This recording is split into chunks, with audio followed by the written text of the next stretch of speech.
I think the notion per se of citizenship and residency will evolve. Eventually, country will be fighting for talents, and the talents will be coming from a country where there's a lot of people available, and that's going to change over time. But there will always be these economic programs for the wealthy, which will make it very interesting for those that can afford it to, even if they do not qualify in terms of skill or residency, but they bring money, they bring expertise, they bring contacts, and they bring a culture to a country which makes it a win-win situation. Welcome to the Borderless Podcast, your guide to traveling, investing, and living beyond borders, where we talk about living the life that you want to live, where you want to live it. From beautiful San Miguel de Allende, smack in the middle of Mexico, with your hosts, Jonathan Lockwood and James Guzman. It's the Borderless Podcast, traveling, investing, and living beyond borders. This is a podcast where people who are interested in living beyond their borders, whether they're international, whether they're psychological, they come to get information that can help them. My name is Jonathan Lockwood. I'm here with James Guzman. How you doing, James? I'm doing very well today. Feeling good.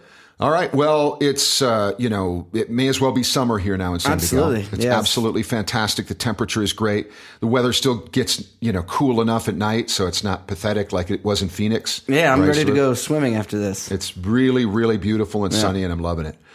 So San Miguel de Allende, our report, it's A-OK right now. That's right. Well, so today's Borderless Podcast, we've got as our guest Daniel Perron of Henley Partners.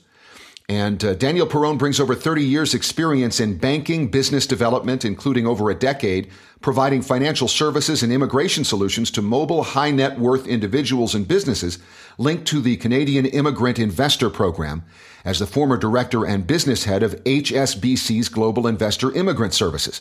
Daniel's career is recognized for consistently building successful businesses under his leadership and management, always with one priority in mind: client service and satisfaction, in line with the company's vision to provide innovative and bespoke residency and citizenship by investment planning services to its wealthy and successful private clients. So Henley Partners is the global leader in residence and citizenship planning.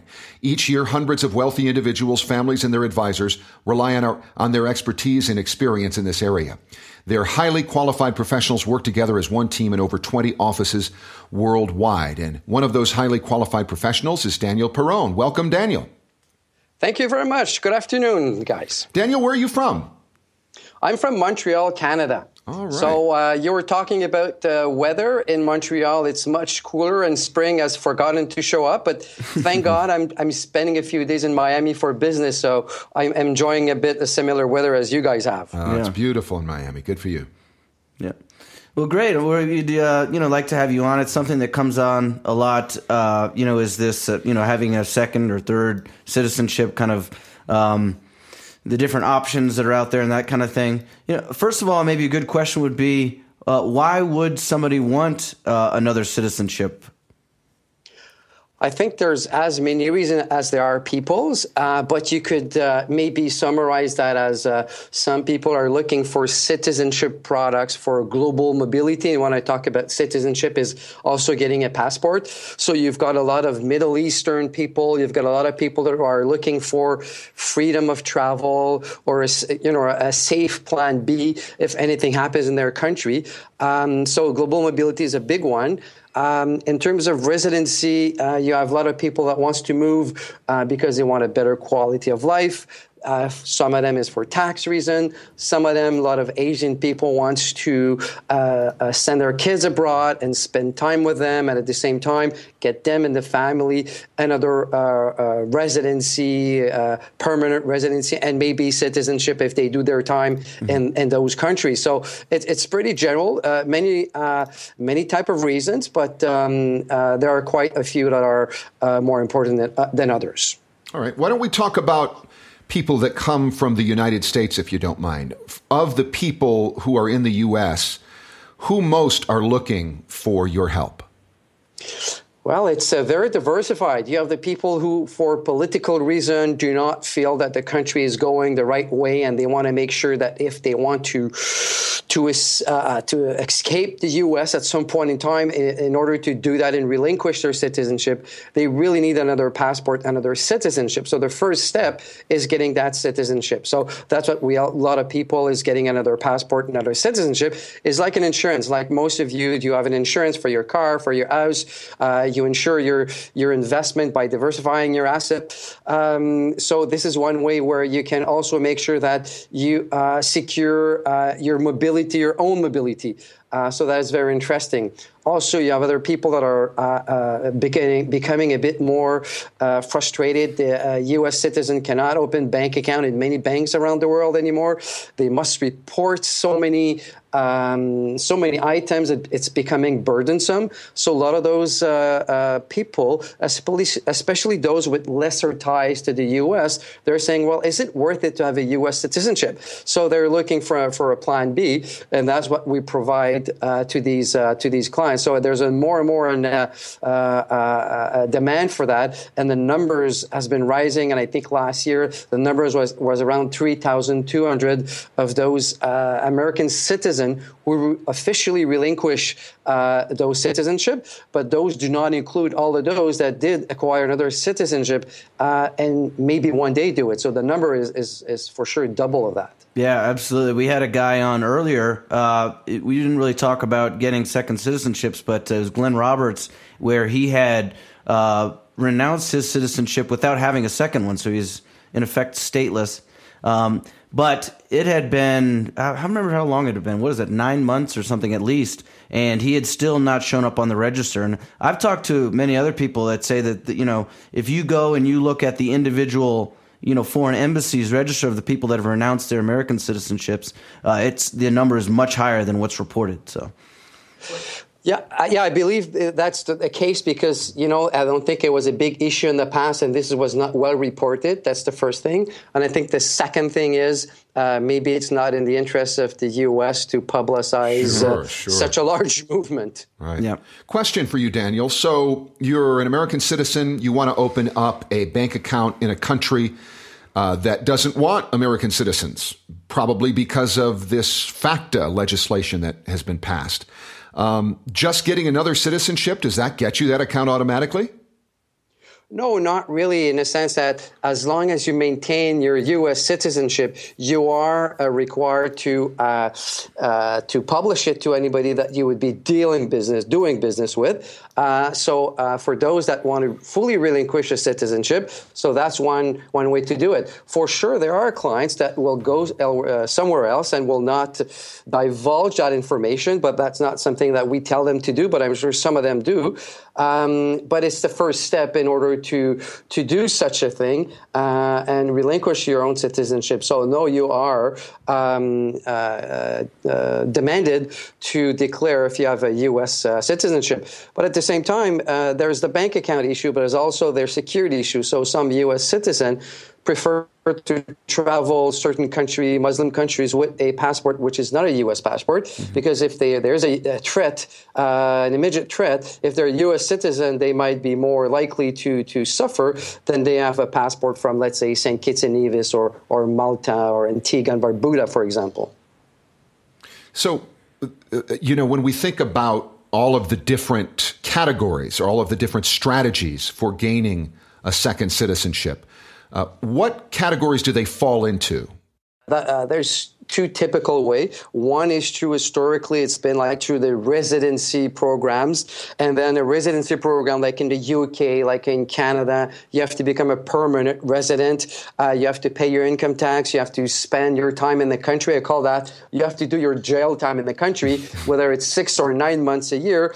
And then eventually, after so many years, you pass the test, and then eventually you become a citizen. But that's the long road. And most of our clients are wealthy people, and they want options. And over time, certain countries, which could not offer in terms of competition, let's say St. Kitts and Nevis or Antigua and Barbuda, they're great countries and they have it's a great place to live, but maybe not all of our clients would want to spend their life there. So therefore, in order for them to compete with countries like Australia, like Canada, like the UK, they offer immediately full citizenship, not residency. So whether you do a donation to the country so that they benefit their economy and their people, and then they can do social program and do some training.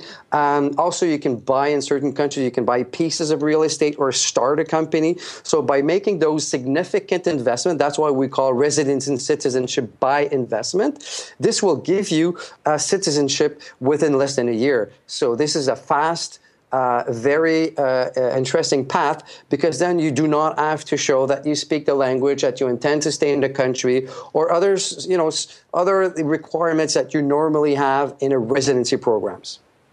Okay, yeah, that's very interesting, and I think that a lot of people, when they see the price tag on some of them, they might be kind of put back on that. But as you call them, citizenship by investment programs, a lot of these programs, that doesn't necessarily mean that your money is just going into a black hole. That means you're investing it, and it might even appreciate, right? Indeed. If you look like our most popular program in St. Kitts and Nevis and Antigua and Barbuda, because they're like mainstream, mid-market, good citizenship program, you either have the options to invest, to make a donation to that country, which is a cheaper option, but then you lose entirely your money, whether it's $250 or $350, depending. You can purchase a property for at least $400,000 US, plus some other fees, and then you can acquire a citizenship. And after, you have to maintain this property for at least 5 years. And after 5 years, if you do not want to keep that property, you can resell it to somebody who wants to live in the country, or to another immigrant investor that would want to benefit from that program. So there are these options, and it's a market. It is a very hot market in the Caribbean, because there's a lot of green development being developed. There's a lot of spaces available, and those are being built from scratch. And so it makes these investments very interesting. And the prices of properties have been rising since 2008. Yeah, and it's an island, and they have this program in effect. So I would think that speculating on the price of real estate in this small area might be a pretty good bet. Yeah, it's a pretty good bet, and especially that we have our own people in the island that will vet any real estate development. We'll make sure, it's a sound developer, sound places, that the construction techniques are good, and, they have proper insurance for hurricanes and everything like that. So we make sure that our investors get a good property, because that's the base of any real estate investment. And then over time, when there's sound people, and they can rent it if they don't want to spend a lot of time there. So basically, it covers their cost of having a property, and they can spend some vacations there if they want. So it makes it interesting that they have like a physical address over there. Also, from a long-term global residency or tax perspective, could be interesting to have a physical address elsewhere. Yeah, so you can rent it out there. So is there no restriction on the amount of time that you need to spend there, or that you're supposed to be living at this residence or have bills in your name, or how does that work? It's different from each country. St. Kitts and Nevis has no residency requirements, so you can lease it 12 months a year. Oh, wow. In the case of Antigua and Barbuda, you have to spend 5 days over 5 years. So, I mean, if you've been around Antigua and Barbuda, the nice beach and everything, the nice people, you want to spend 5 days a month there. So it's not a big issue. In the case of where we have another program, which is like our very high-end citizenship program, which is the Malta Citizenship Program, which allows you to be granted citizenship within a year in Malta, which is an EU country. This will involve a 12-month process where you don't have to be physically there 12 months, but you commit to have a property for 12 months before you can be granted citizenship. So that's very interesting. I didn't realize that. I mean, I'd always known about these citizenship by investment options, and one of them being like a donation to the government, a lot of money, over $200,000 in most cases. One of them being, well, you have to purchase property, $400,000 or more. But you're saying after being there so many number of years, you can sell it, get your money back, and you're only out some of the government fees, which are in most cases, less than $50,000 US? Something like that. Yeah, exactly. Yes. So that's the case. So if you do that route, that makes it interesting, especially if you deal with those good developers. You can even make money with your property because some of them, they rent for really like 8, 9, 10, 12,000 US for a week during the Christmas season, for example, and during some of their holidays. So, they rent out pretty well. So that makes it very interesting. Do they have programs in these countries where you have a real estate investment? I don't know if it's a program, but do you work with people there on the ground that help people get a good deal, or maybe even help them rent it if that's what they choose to do?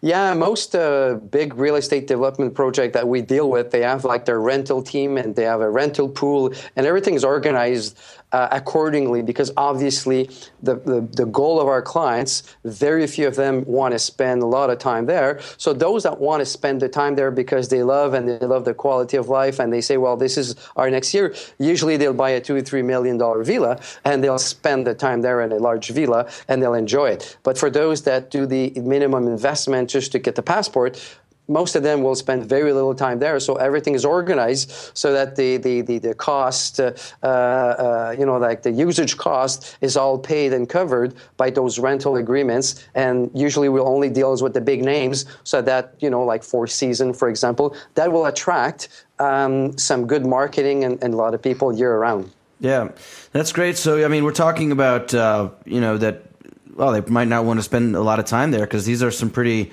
nice places. Would you mind going over the countries that you do offer these types of programs in? Yeah, so basically, Antigua and Barbuda, St. Kitts and Nevis are the most popular citizenship program. There's also one, a cheaper one in Dominica, but Dominica doesn't offer as much visa-free travel. Mm-hmm. You have to go on the island to get an interview, and the program hasn't been as strong as the two others. So but it's also an option for somebody that really wants just a passport. We also have Cyprus. Cyprus is a very expensive program in the sense that it's 2.5 million euro, but it is only an investment in real estate. So therefore, you can invest in Europe. You can acquire citizenship in less than a year, and you're very happy with that. And then you have Malta. Malta will cost you, this is like 650,000 euro as a donation. So that's pretty expensive. And then you have to buy a bond and you have to lease a property for so many years. But you do have a full citizenship in about a year. And now with the US dollar being pretty strong, the difference between like Antigua and St. Kitts versus Malta is not as high as it used to be. So it makes it very interesting to have a passport where you can live and work anywhere in the EU, travel in the Schengen region, and have a country passport which will allow you visa-free travel in 163 countries around the world, including the US. So that's a very powerful passport. Well, I guess I'm kind of seeing this. These countries, there's a number of these countries who all have these programs. The question might come up, well, what do they need you for, Daniel Perron? Well, one of them is because there are just so many factors that go into making a good decision in this regard. Number one, there's money. How long are you able to stay there for so long a period of time? Are you able to get out of the investment at some point? What is the passport like? Is it a good passport? Those are all things that people need help sorting through. I agree, because most often people will come to me and say, okay, I want to come to Canada and I want a passport. I said, okay. There's just so limited spot and this is how it's going to do it. This is how the jail time, this is going to cost you. Oh, no, I don't want that. Because often people first will confuse residency and citizenship. Some people say, I don't want to go to Malta, I don't want to live in Malta.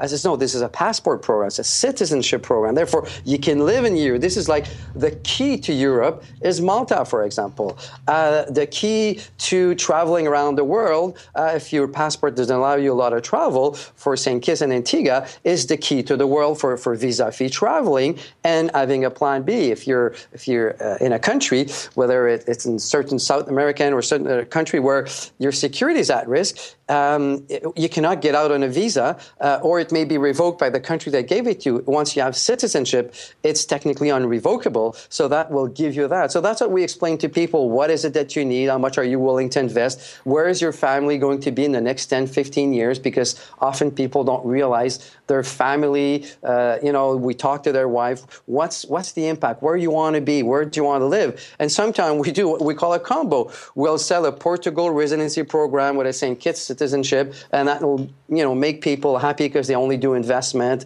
and they don't do like donation, but they still have access to Europe, but they have the security of a citizenship. So there are a lot of options over there. So we guide them through that process. And once they know what they want, and that often they don't know what they want originally, then we can help them say, okay, we're going to help you process your application with a lot of success because we have these offices around the world. So whenever we have a file, we'll submit it to our own people in the country where we have these programs. So that makes it a very powerful group that we can have one company do everything. You're listening to the Borderless Podcast. We're talking with Daniel Perron of Henley Partners, which is the global leader in residence and citizenship planning. And it's been very interesting so far. If you've been listening to the Borderless Podcast for any period of time and the stuff we talk about here is of interest to you, this is probably of interest to you. We're going to take just a moment, though. We'll come back with Daniel Perron as we slip into a little attention to our sponsor. Today's Borderless Podcast is brought to you by The Condescending Group, your online leader in promoting unwarranted self-confidence. In fact, throughout the month of April, The Condescending Group is featuring a whole slew of articles and YouTube videos designed to help magnify your self-esteem, despite seemingly being void of any authentic basis. Your egotism will practically explode to unprecedented levels. And if you enjoy writing, The Condescending Group is also holding a condescending contest to see who can best capture the essence of baseless self-confidence. And I think the best news about that? Everyone wins. That's right. Just for sending in any old email, you too will receive a Condescending Contest participation wine glass ribbon. Enter today at thecondescendinggroup.com. They're condescending, they're a group. They're the Condescending Group. Okay, we're back with Daniel Perron of Henley Partners, the global leader in residence and citizenship planning, and we've been talking to him about the various options that people have to get another passport here. So one of the things that might jump to mind is that for a lot of people who listen to this program, it might be outside of their investment window. They might just not have the money to do something like this. Any low dollar options, Daniel? Can you find me a really beautiful young Brazilian woman to marry, for instance? I'll give you a few $100. Anybody would do something for a cute Brazilian woman. I'm just saying that's another option. You got a whole new income stream there. I mean, there are, as I mentioned, there's a, like if really what you're looking for is only a passport, there's the Dominica options. Other than that, there's not so many options by way of investment. However, what I recommend to those people is that they do the residency route, because there's quite a few countries that will allow residency if you have certain skills set that the country wants. If you fit in certain age, speak certain language, different countries will allow you as a permanent resident, and eventually you'll go to the route of citizenship. But to really just like summarize, a true citizenship by investment program is a program which has been legally done by the country. It's a law. You have a certificate of registration which makes you a citizen of that country. If you lose your passport, you acquire another one. So we're not just like selling passport. We're selling citizenship in exchange for an investment in a country which will benefit them. So there's right now so many options available. However, there are more and more countries looking at this option and saying, well, maybe we can jump the bandwagon, and we would also benefit from a real estate from a money-wise perspective. So I know our part of our group also talked to governments, and we help them put these programs forward. It's a government advisory board that we have, and we know that quite a lot of other countries are looking to put forward such a program at different price level, depending if what kind of countries they are attractive they are. Just like you're buying a car, you can buy a Mercedes-Benz, a Volkswagen, or a Chevrolet. Each has its four wheels and will drive you somewhere, but they all have their bell and whistle that will make it different. It's the same in these programs. So some of them will come to the market that I think that might have cheaper options. Otherwise, it's really to look at your individual skill set and where you want to go. Are you mobile? And go through the residency routes for these options. You have any hints as to what some of these places might be that would be coming down the pike here in the next few years, maybe? I have some ideas, but I can't really talk except for Grenada. Grenada has expressed its intention to relaunch its program because they had a program. They had some major issues. They canceled the program, and now they've discussed about relaunching such a programs. That would be a citizenship program, but maybe that would be slightly cheaper than the other one that are there. Besides that, you have countries like Uruguay, for example, or other countries around the world that you can easily access residency and eventually get a passport. You spend, let's say, like 2 or 3 years in the country, depending if you're married, not married. So there's different. Many countries have different options, and they change over time depending on whether they open the door or close the door. But let's say there's going to be more and more options in the coming years, and that's going to be the trend. You used a word a few minutes ago that started making James and I feel nervous. It was legally. And yes. The reason I bring that up is because we've heard about a lot of programs or quote unquote programs that have existed in the last several years that were created by people that did not end up being legal and or certainly were not at all ethical. Can you talk to us about how you might caution people about those? Yeah, I get called every week with people saying, "Oh, do you have a program for this country?" And sometimes it's very funny because we have offices in these countries, and then we say, "No, we have people on the ground." We talk to the government, and such a program does not exist. And there's quite a few people I know in the U.S. who promote certain programs in Europe or certain programs in Latin America or even Africa. Which are not legitimate program because they have a contacts maybe at the government. They can have a few passport, but the problem with them is that if you do get caught with a certain passport like that, this is a fraud, and this is a major fraud, and you get into a lot of trouble. And if you don't get a program where you know there's a law that has been authorized to promote such a program, ideally it's in a democracy. Also because you want this to be fully legal. There are quite a lot of options. You have to do a lot of work because a lot of people are doing anything on the internet. You have to be careful. You have to double check with other firms to make sure it's a legitimate program. And every time you hear about a diplomatic passport, if you do not are not in a certain countries and you have reason to have a diplomatic passport from another country, it's a fraud, but some people have contacts and they'll try to sell that to you for a gazillion $, but those are not real passports. This is just like a gimmick, and you have to be very, very careful with all these pseudo programs. You have to make sure it's a real one. And our firm has been in the business for 20 years. We're extremely conservative. And we will only deal with those countries that we have good programs. And sometimes, I'll be honest with you, we're being consulted. We help the government put things together. And we tell them, you need to have all of these boxes ticked to make sure that it's a legitimate and it's not the black envelope program. And sometimes they come back and, with different things, and we will just not promote that program because it's not a fair program where the rules are clear and you have a system of law to abide to.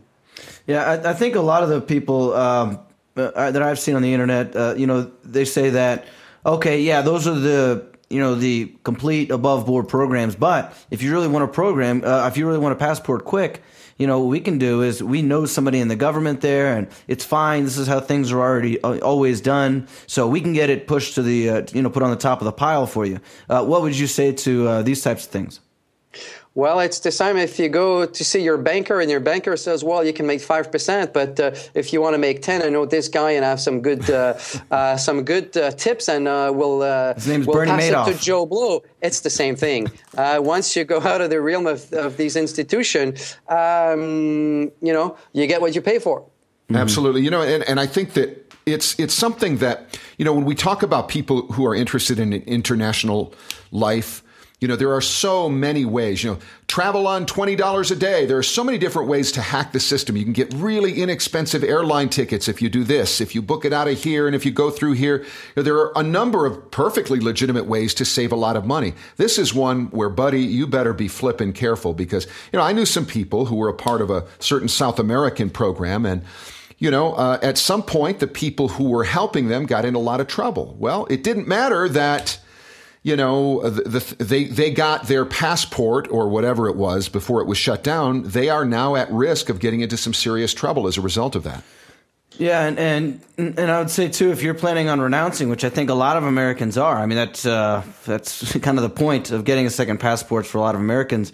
If you renounce on a kind of a gray market or something like that, second passport, and then you get caught, you're really in some hot water. So it's something to think about. And so I think that this company is a legitimate company, the one we're talking to, Daniel here, and we've gone through the economic citizenship passports. There's 4 countries, right, Daniel? Barbuda, Antigua and Barbuda, St. Kitts and Nevis, Malta, Cyprus, I would say, are the 4 core citizenship program that really exist right now in the world. Yeah, so there you go. He's on the ground. They have 20 plus offices in different countries. Is that right? Yeah, exactly. And so they know what's going on, and these are the programs. So other than that, you need to look at some sort of a residency or get married or something like that. Do you also help people with residency? In certain countries we do, like Canada, the US EB5, and the UK. We have a big office in the UK.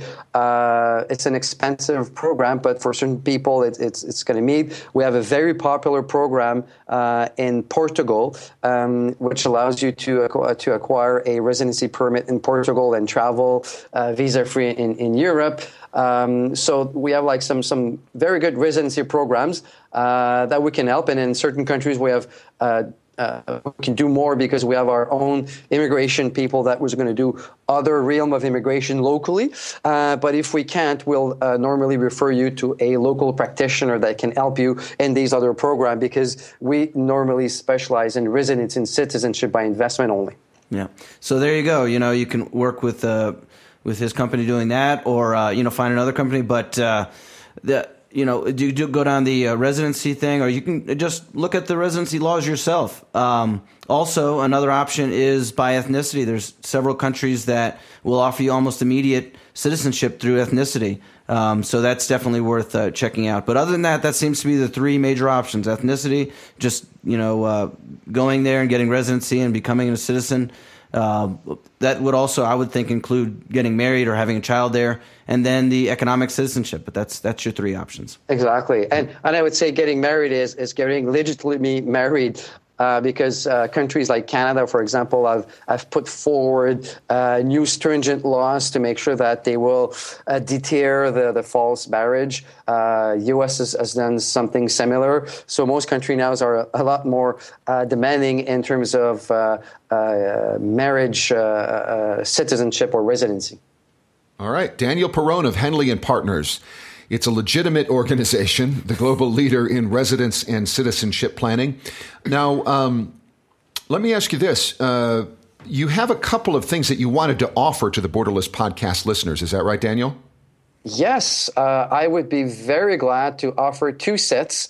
of two magnificent books that are written by our chairman, and one of them is our most recent, the fourth edition of the Residency and Citizenship Handbook, and it's a very interesting book because it details every countries in the world that has a residency and citizenship programs, and it will talk about its laws, its immigration laws, real estate technicalities. So it's a very detailed book and very interesting.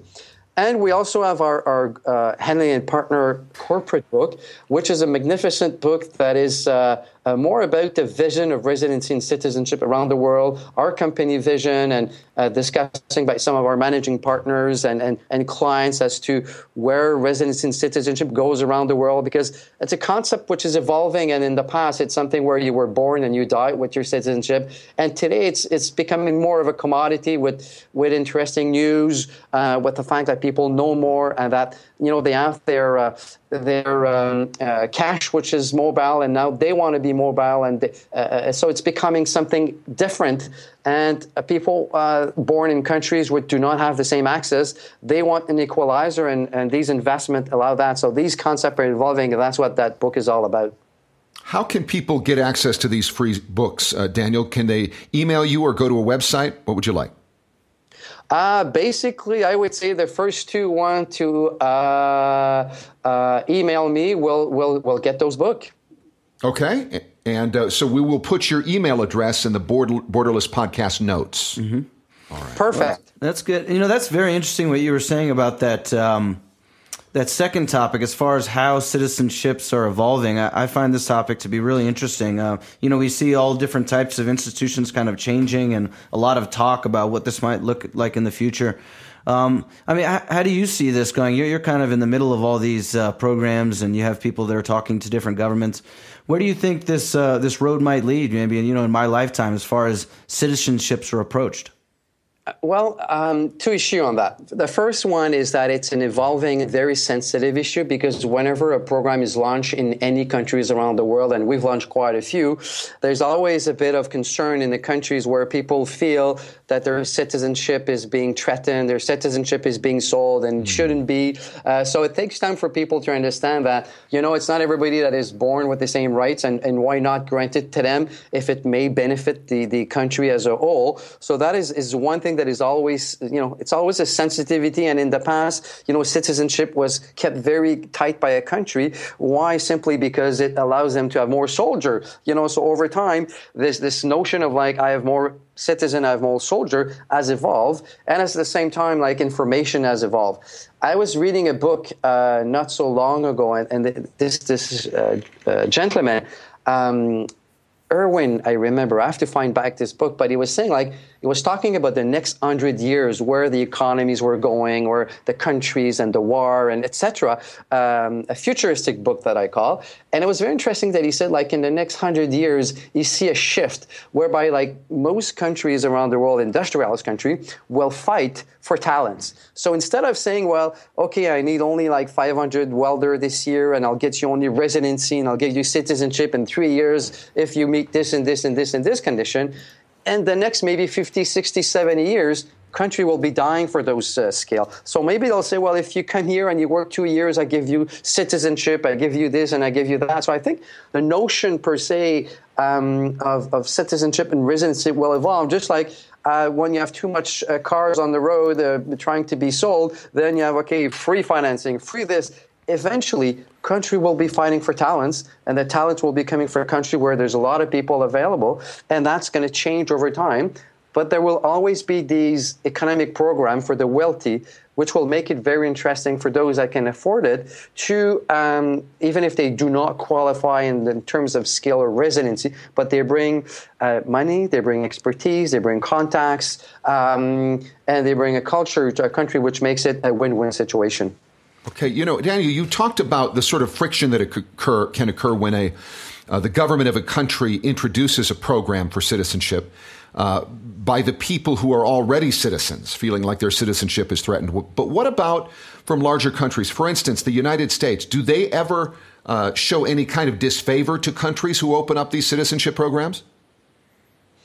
They are a bit concerned. Yes, countries like Canada, the U.S., Australia, who are trying to control their border and are targeting specific countries in their different world global strategy, they don't always like the fact that somebody will suddenly come to the back door with another passport. So they monitor those programs very well, and they visit them, and they make sure that they do have the good system in place. So we've played a big role in helping a lot of these countries build very good infrastructure in terms of screening clients to make sure that they come for the good reason. Because most of the time, people that are moving for residency purposes, their motive is pretty clear, and it's very good. But sometimes people looking for a fast citizenship may have other motive that you want to look very carefully before you do give them a passport. And those countries have to have this infrastructure if they're not going to lose the right to travel in those countries. So yeah, there is a concerns because as the world is evolving and is becoming more local, at the same time everybody's trying to cut down on their border. But I think it will always be that there will be some social pressure about that. But at the same time, the pressure might be reversed or mitigated by the needs to have people to grow or at least maintain your economy just to pay for these older people and all these benefits. And you'll need good working people. Yeah, that's very interesting. And I think that it's also interesting what you were saying about kind of looking at it like, like you're purchasing a car or something. Well, if you have a lot of money, you can afford to get a citizenship in this very nice country. If not, then you have to look at other options. So I think it's a very interesting world that we're going into. What do you think about, like I mentioned before, we had Glenn Roberts on the podcast. We're talking about him just being completely stateless. Do you have any experience with people that have tried that route, and what do you think about that? No, I haven't crossed people that have done it on purpose, and I do not recommend it because then there's all kinds of issues, and I wouldn't want to be in that shoe. And I didn't listen to that podcast, but I guess I should. That could be a very interesting topic. But I've had people who it happened to them because, let's say, people acquired citizenship in Panama. Well, Panama requires you to relinquish your other citizenship in order to give it to you. So some people said, who cares? And then it got to be known. So then Panama wanted to relinquish it, and the U.S. said, okay, no. So it becomes an issue where unless you're willing to make it a lifestyle and fight it off and do something about it, and it's a statement, and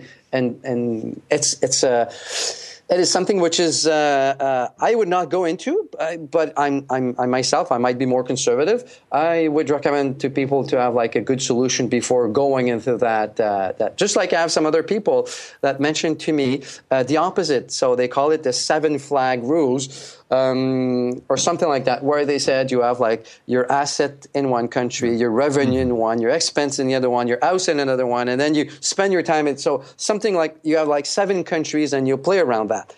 Right. Yeah, maybe you'll end up paying not a lot of tax, but your legal expense, your traveling expense, your worry expense will be so high that you got to be ready to do that, and it's going to be worthwhile. But everybody's different.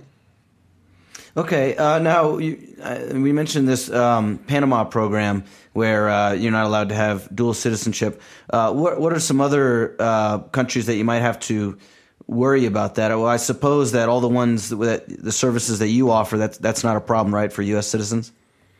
Exactly. We don't promote citizenship program that do not allow dual citizenship.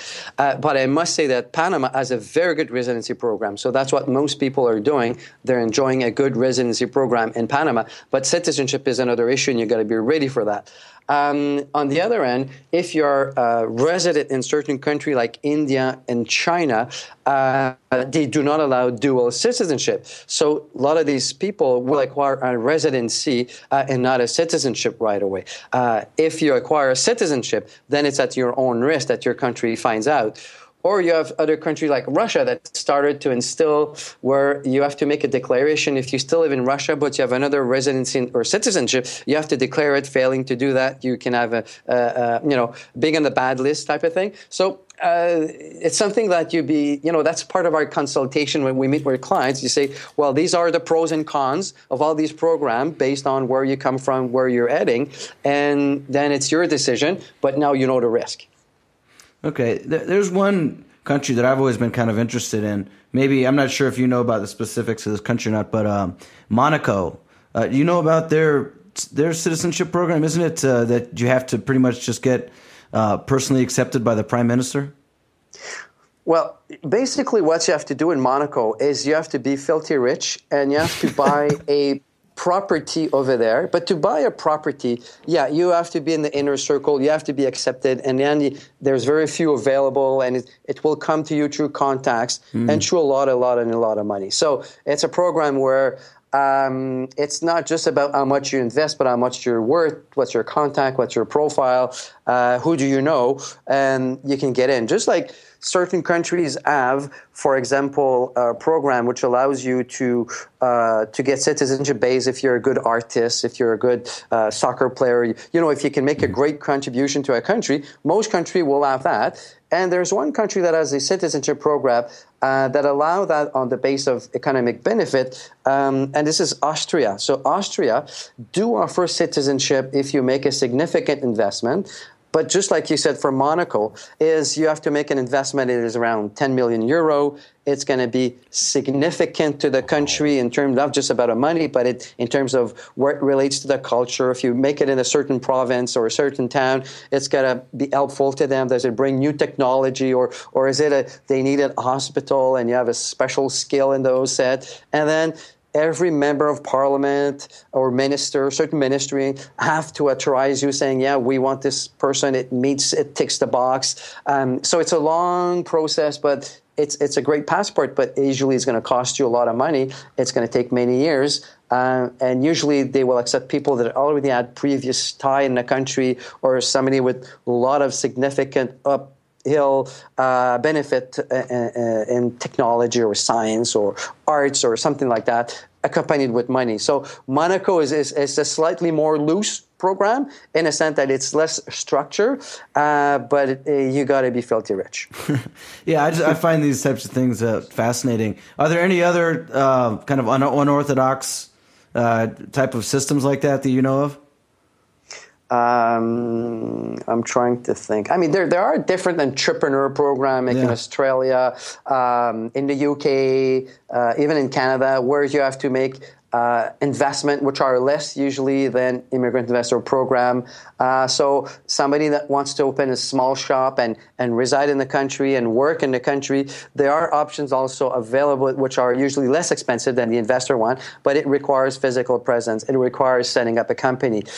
Belgium has a very good program like that. So if you want to have residency in Belgium, and automatically you will get citizenship after 10 years. So there's no test, there's no nothing, you get automatically citizenship, but it's an entrepreneur program. You have to start a business, you have to purchase a property or rent a property for a significant amount of years. So there's different options available, and it makes it very attractive because the capital gain tax is very low in Belgium. So there's quite a few residency and citizenship options, but some are less for everybody, but they're still out there, and we can help people find those opportunities depending on their background.